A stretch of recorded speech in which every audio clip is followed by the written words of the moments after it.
Thanks for visiting Duckman Cycles VW Garage. I'm your host, the Duckman. Well, we're back today with my 1956 Volkswagen Beetle, also known as Eleanor. And she was a storm survivor, or I should say storm destroyed by Hurricane Ivan about 10 years ago and left outside to rot. And unfortunately, by the time I got it, there was not much left of it, so I had to replace almost every body panel on it. And she became a chop top as a result. I made as many parts as I could for it, fabricated whatever I could, and used whatever I had. Built a pretty cool car. So she became a chop top, as I did the best I could to put together with what I had, and that's what we resulted in. Now, you know I've been working on the chassis here. I've got a bunch of different things on there. Porsche brakes in the rear. I got some Porsche brakes going up on the front. Finally got in touch with A-Bomb about that. So hopefully we'll be making a video on that as soon as early next week. I'm going to be bringing those brake parts over to them and get the bushings, bearing spacers, and whatever else necessary to make the Porsche hubs fit onto the Volkswagen spindles. So we're going to have that taken care of very, very soon. What I need to do is I still need to finish filling in some holes on the body over here. And this thing that I've been avoiding, this K-hole that I keep calling the K-hole because it's shaped like the letter K, right up in there, I'm going to go ahead and fix that first before I do anything else on this car today. Because once and for all, I want to have that taken care of because that bothers me more than anything. That's the only big hole or big opening that's left on this car. Once I've got that fixed, I'm going to come around and fill in these holes that I keep mentioning. And hopefully the rain holds up. And if you saw my last video, it was actually a huge fail. I mean, I came out here and I was so excited to get something worked on. Of course, we got a plane passing over as I'm trying to record a video, and here it goes. And unfortunately, I got rained on, and Eleanor got rained on too, and it was an awful lot of exposed metal, which you can see started to flash rust. So I'm going to have to throw some phosphoric acid on there, all up in here too. All this flash rusting is happening here, so really, that was a huge nuisance. But it wasn't too big of a deal. I put it inside and I dried it off with a towel as fast as I could.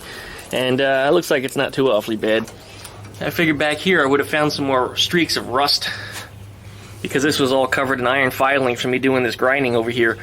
And it was dripping in through the back window and then running down the parcel area and onto the ground. I figured for sure there was going to be all rusty streaks in here, but there's only a few. It's really not too awfully bad. In fact, it's still a little wet.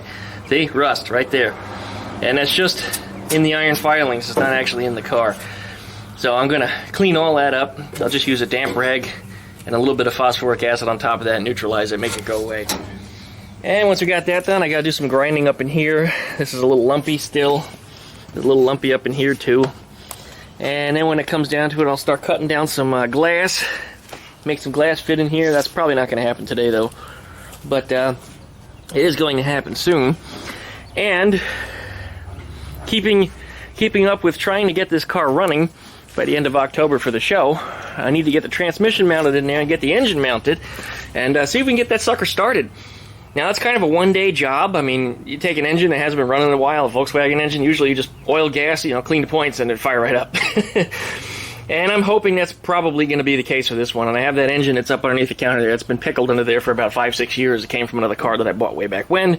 And it had a history of being freshly rebuilt and barely ever driven because the girl that used to own the car had it rebuilt and then her dad died. So, sad story with that, but she never ever got to use it. So anyway, here we are. We're going to try to get to work on this thing and try to get as much done as possible today. I'm starting a little earlier in the day. As you probably noticed, the sun is coming directly down on top of the car instead of being way out in the street somewhere. Today is supposed to be my day off, but I've already been harassed by a little bit of work, which I've chosen to ignore. Just chose to ignore. But you're probably going to hear my phone go off a whole bunch because it's just the way it is, and that's just what it does. So thank you very much for watching. There it goes. As a matter of fact, that was it. So thanks very much for watching, you guys. Don't forget to pluck that little dingle belly down there next to the subscribe button. Like, comment, and subscribe, of course. Don't forget to check out my Facebook group page at Duckman Cycles VW Garage. And if you'd like to email me, that would be duckmancycles@duckshit.net. If you have a personal question or something you'd like to discuss, that would be the place to do it. If you have something that's pretty general and you want to share your project, head over to the Facebook group page and get on there. If I'm not the first one to answer, somebody else is. There's a lot of really good people up there that are experts of their own in restoring their own cars. And if you're a first-timer, don't be ashamed or feel embarrassed by the questions you have to ask. I mean, we all started somewhere, and you are welcome to join us. So please head on over there and join the group page, and I'll approve of your membership as soon as you get in there. So thanks very much for watching. I really appreciate it, and we'll see you again in a minute. Bye.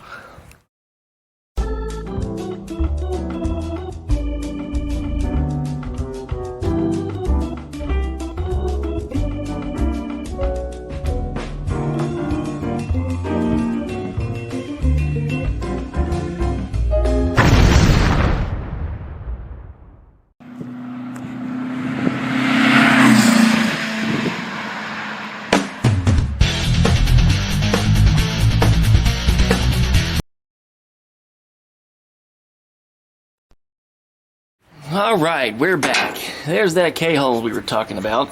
And here's the donor piece that I'm going to put in there. And this is an old piece from Eleanor, which existed somewhere else on the car. Looking at it here, it looks like it was probably a piece of a door. Most likely that's what it was. It was one of the doors. But there's some good metal in here. I can clean whatever rust off of there is on it and make a new patch. And that's exactly what we're going to do. Got out my lovely power shears here. And I love these things. They don't make a whole lot of noise. And they cut right through that sheet metal like anything. Don't make a whole lot of mess either. They just make a long strip, big curly strip, and then you just throw it right in the trash. Well, that's not too awfully bad. I'm gonna have to do a little bit of cleanup up at the top here because there's actually looks like a piece of metal flopping down. It's actually stopping this patch from going into place. But I think that should just about close it up. That was pretty easy to cut, I must admit. Yeah, there it is. There's my K-hole patch. I think that ought to cut it. I went ahead and widened the K-hole just a little bit because it had kind of a curved edge on that side. So now I had a straight edge, and that patch dropped right into place. Got it kind of sloppy tacked in, and I'm going to run around it, get the welds in there, and get this thing and call it done. Alright, K-hole is looking pretty good. I got that in there. I'm going to go around it with the belt sander to give that grinding in the hard to reach places, which really I'm just going to flatten out the high spots. I'm really not going to go too crazy on it because this will be covered in padding, covered in headliner. And I got a little piece down here that I made for this hole that fits in here. A little tricky to get it in there, but once it goes in, it falls right in. There it is. Just like that. I'll get that welded into place, and then I'll cut off the excess. That should close up that hole. This is for the seatbelt hole, so actually I have to cut another half moon in here. And then there's a bracket piece that goes behind here with a captive nut welded to the back of it. What I'll do is I'll take the little piece, put it down here with a bolt on it, a piece of string, and I'll pull it up through and pull it through that hole. And that should be ready to go for the seatbelt then. And then I'll get it welded back into place to where it's supposed to be, back in that B-pillar. Alright, let's get this thing welded in there and see how that turns out. Alright, taking a break for a moment. I ground all this down and got rid of all the high spots. It's not a perfect grinding. There's actually a little more to come off of it, but I didn't want to have any pokies because this actually gets covered with a foam padding, and then the headliner goes over it. If there's anything that's sticking up, it'll probably come through, especially when people touch it. Back here where people are hitting their shoulders or their elbows on it, they're going to actually knock a hole through my headliner. So I made sure that this is all nice and smooth. So when I put the foam over it, it won't poke through. And like I said, there's no high spots. I took care of all that. I got back in there and ground that out. I did the same over on this side. I went along here and up this B-pillar. I still have to cut along the top of the window here and clean that up. That's still got some rough welds on it. But like I said, whenever I cover this with the headliner and the padding now, all those high spots aren't going to poke through and wear a hole in the headliner. So that's good. A-pillar, or I should say the B-pillar on both left and right sides, is actually effectively done, except for the seatbelt bracket that's supposed to go on the top up in there. But I'm happy with that. Yeah, that's really good. Okay, I'm going to finish grinding that out, but first, I'm going to pour me a rum and cola. Yes. People are always asking me, how much money did I put into this car? And actually, until I started putting the Porsche parts on, it really wasn't all that much. But what I really should have started counting was how many of these went into the building of this car. So anyways, yeah, that's coming out well. Something I still have to do. I still have to come up here into the front area. Oh boy, that's a very precarious spot to be leaving my rum and coke. Let's put it inside here. I think that's safer. Up here, under the gas tank and under the spare tire. Uh-oh. It got stuck. Did it get stuck? Yeah, there it is. This whole area, you notice it's missing something. That's because this has to go into this place. So this still needs to be welded in here. And what this is actually an original spare tire area bulkhead from the oval. And what that is the original bulkhead with body numbers from the 1956 oval. That still has that body number on there. So when I rebuilt this car, I wanted to retain that because when you take a step back, it looks like an original oval. Ovals normally are a little taller. They come up a few more inches. Everybody with the noisy vehicles while I'm talking. And they come up a little higher. And if you remember, that's the reason why I built that special gas tank, is to make it look as vintage as possible. This area, which slopes downwards, is normally more level. And the gas tank is shorter than what you see there. But this bulkhead is taller. And that's what makes up the difference there and how this all worked out. And this is original OEM stuff here. This metal I had to rebuild. Normally there's a hole here and a hole here for the body bolts. But because this is different and the geometry is different, the bolts are still back here. Now remember, this is mostly a 1969 Beetle front end. So in fact, the giveaway is right there. There's your brake fluid reservoir and what was left of the gas flap on that side.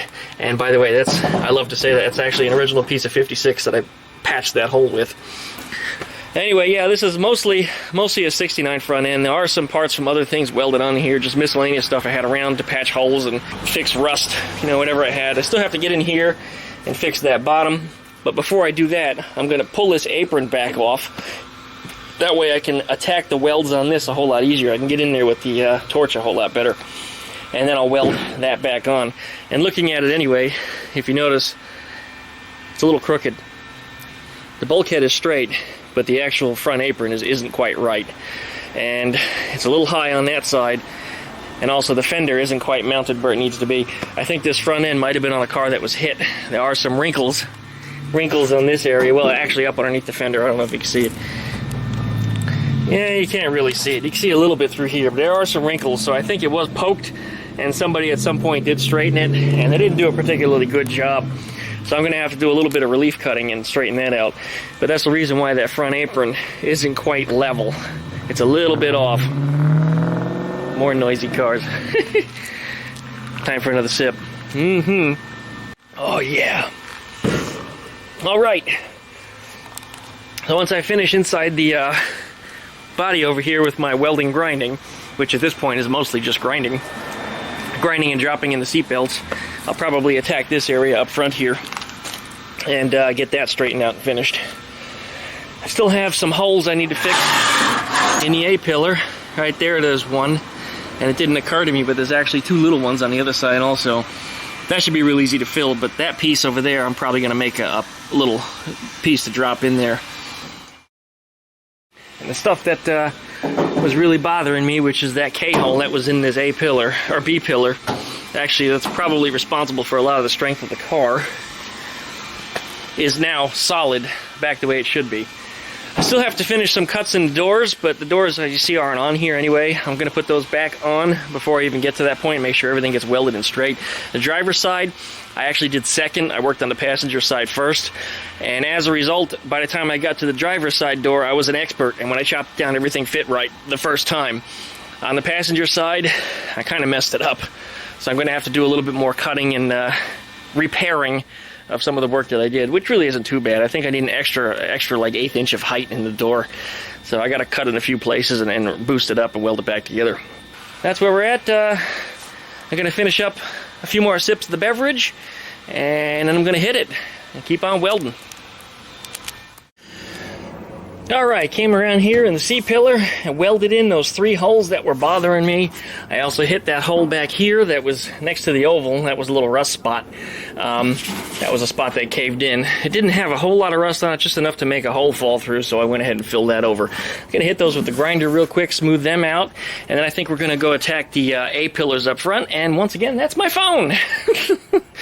We'll check it in a little bit. I'm not in any hurry to answer the phone for work because, once again, I'm off today, and I just have not had enough off time. I'm going to take advantage of as much off time as I can. Anyways, jump back on it, hit it with the grinder. I'm making some pretty good progress today, and there's still going to be a lot of daylight left. So let's see how much more I can get done. Alright, did a little grinding right around here. There was about 5 or 6 different pieces that went into this, and in my opinion, to do a roof chop on a Beetle, this is the most critical area to make it look right. And I spent a lot of attention on attacking this piece right here and getting that curve just right so it looked natural and it looked factory. A lot of people tend to have like a kidney bean shaped window, or the window comes up like this and curves in here, and you end up with like this weird, just obnoxious shaped. I can't deal with that. I spent a lot of time and a lot of attention to getting this curve right, but as a result, there was a lot of spatter in here and a lot of different welds, and it was a mess, and it needed to be ground. And you see, it's a good solid piece in there, and it's got nice contour. And I had already fit a piece of glass into it without even trying to grind the welds out. It was really hard to get the window in, of course, because this was like really fat and thick. Same with up here, same with over here, and same with this corner. But thanks to Earl for his suggestion. Thank you very much, Earl. I mean, this thing worked just wonders to get in there right around these little things here. My die grinder just couldn't do it, and some of the other cutters that I had just couldn't do it. But that thing took off the rest and got it polished nice and smooth. And it might look speckled or spotted to you guys that are, watching the video, but it's actually very, very smooth to the touch, and you need very, very little skim. In fact, probably just a couple coats of primer and just sand it down. It'll be just fine. That's one of the areas that I put a lot of attention to, as I said, to get that right. And that whole window shape is just critical to make a roof chop look right on a Beetle. That's always where the people screw up, and I'd say probably about more than 50% of them, 60 to 75% of the roof chops get screwed up right here. I wanted to make that right. That was most critical to me. And in order to make it right, I actually, I'm going to give away a little bit of the recipe here. I made the window longer. Because when you drop the roof down, the windows tends to get shorter. So what I did was I cut out a whole bunch of it. In fact, the whole window was cut out. I built this car up. I didn't just chop it. I actually built the car up, then took some out of it. And this window is actually longer than stock. And it's one of the reasons why this car looks so cool. And I don't know, it might help visibility a little bit too. But normally the stock window on a 56 Beetle is probably about 2 inches shorter. And on stock, let's say late model Beetle 65 and up, the window is actually this long. Actually the same length as a late model Beetle window. And it's, like I said, it's one of the reasons why it looks so cool and why it works. It works. It makes all the difference in the world. And when people see my chop, they give me all kinds of compliments all the time. They just they just love it. I mean, frankly, I love it. And I'm very proud of it. I put a lot of time and a lot of work and a lot of effort into this car. Anyway, we're starting to lose a little bit of daylight. I'm going to start wrapping it up soon. I think I'm going to put a little bit of phosphoric acid on this stuff to seal it up, just because I don't know what's going to happen in the weather in the next few days, and if the humid air attacks this bare metal, it's going to rust. It'll flash rust, and then I have a mess. And I still have some of that stuff to clean up from the last time. You can see the rust down in there from where I flicked over the piles of iron filing that got a little water in it. And yeah, it's kind of rusty in there, so I got to get in there with a brush and brush that all out and clean it up as best I can. And most of it might wash off because this has all been hit with an epoxy primer and then Rust-Oleumed over the top of that. And yeah, I don't think the rust actually got down into there, but there were some bare areas, like up in here, where it did rain into the other day. And yeah, that pissed me off a little bit. You can actually see some of the rust on there. You see it? So, phosphoric acid will do the trick. It'll take it right off. It's only surface rust. Of course, I came back here and I ground that down too, so that's nice and smooth. These guys are nice and smooth. This area over here, it caved in when I was welding, so it's a little bit concave. And that's not a problem to me. I actually put a straight edge over it, and it's about a 1/16 of an inch concave right through here, and then about an 1/8 of an inch over here. This is the lowest spot. I might try to pull it out a little bit, but otherwise a light skim of filler through here will get it, and a little bit thicker through here. And I don't like making filler over an 1/8 of an inch thick. I mean, I think that's actually a bit thick in some cases. I like to have it, paper thin skim, just to fill in the little imperfections, the little dents and scratches that are in here, but not actually something that's this concave. So like I said, I might try to pull that out a little bit. That's coming together good. Over on the other side, I had a weld over here that had a little bit of a burn through, and it didn't fill properly, so I have to touch that again. But all the grinding was done on this side just the same, using that sanding belt sander, and this all worked out real nicely. Yeah, this is all nice and flat. Looks like I missed a spot here. I got to grind that out a little bit too. This actually is a piece of the A-pillar. When I cut the roof down for the A-pillar, this is where I lengthened that window, as I had described before. I lengthened it in here, and in this section of the 56, and you can actually see the seam right there. From about here to here is a donor piece from a late model Beetle, and I put that in there to replace there was a whole bunch of just holes in it, so I replaced that out of there. And because this piece was longer than that of the 56 Beetle original, it ended up pushing the window back, and then I added that piece in there from the A-pillar to make that work. And of course, when I cut the A-pillar out, it came out of right in here. It had to be bent and shaped a little bit, but it's kind of neat that that donor piece actually went in there. So a piece of the A-pillar is actually holding in the quarter window. Pretty cool, I must say. I'm very, very happy with what's coming along. I think I made a pretty good progress today. There was a lot of grinding that needed to be done on this car, particularly on the interior. And that was stuff that was bothering me, like the K-hole on the other side of the A-pillar over here. And that's all now been fixed. So phosphoric acid is the last thing I'm going to do this evening, and then I'm going to wrap it up. So anyways, as I said before, and as I said in every video, please like, comment, subscribe. Please pluck that little dingle belly down there next to the subscribe button so that way you get updates every time I upload a new video. Don't forget to check out my Facebook group page, Duckman Cycles of VW Garage. Join the group page. There'll be a discussion on Eleanor, as well as the Doodle Bastard way back over there, and any other project that I have, like the CR500, which is currently on hold until I get this through the car show in about a month. I'm trying to devote all of my time into getting this car together. This thing is important to me. Last year was a second place trophy. This year, I want to get a first place trophy. So I'm going to get as much of it as I can together to try to get this car in a show. And if you'd like to email me, duckmancycles@duckshit.net. Throw me an email. You got a question about something you're working on that you want to keep private and personal, that's fine. If it's something you don't mind sharing with the public, put it up on the group page. And I'm asking people to hit that Facebook group page just for that reason. If you got a project, you want to share it, or you have a question, and it may not be something that I can answer right away, but there is some other expert up there or somebody else that's tearing their car apart just the same that is also a fan of mine. And if you're a fan and you're on the group page, then you're actually a friend of mine just the same. And somebody can give you an answer if I don't get to it first. And of course, I will chime in. Doesn't mean I'll get to it right away, but I will chime in as soon as I get around to it. And thank you guys for watching. I really appreciate it. Till next time. Boop. And there's a little teaser what it's going to look like under the hood with my custom tank with the plastic wire guard. And I really like those. I think that makes the trunk look really clean. With that in there, spare tire in the way, and some idiot screaming down the street. There's always somebody, I'll tell you what. It never fails. All I hear is chickens squawking. Anyways, that's what we're looking at here. I think that looks pretty good, and we're going to wrap it up for today. Okay, we got the acid soaking on everything. Any of that surface rust that was sitting there has disappeared, including anything that was back there on the rear firewall. In the package area there, you still see some rust. I actually went in there with a broom and swept it all out. And that rust that you're seeing is just on the surface. It's on top of the paint. So I'll clean that up later. Not a big concern to me, but acid soaking on there, on that hole, which is no longer a hole.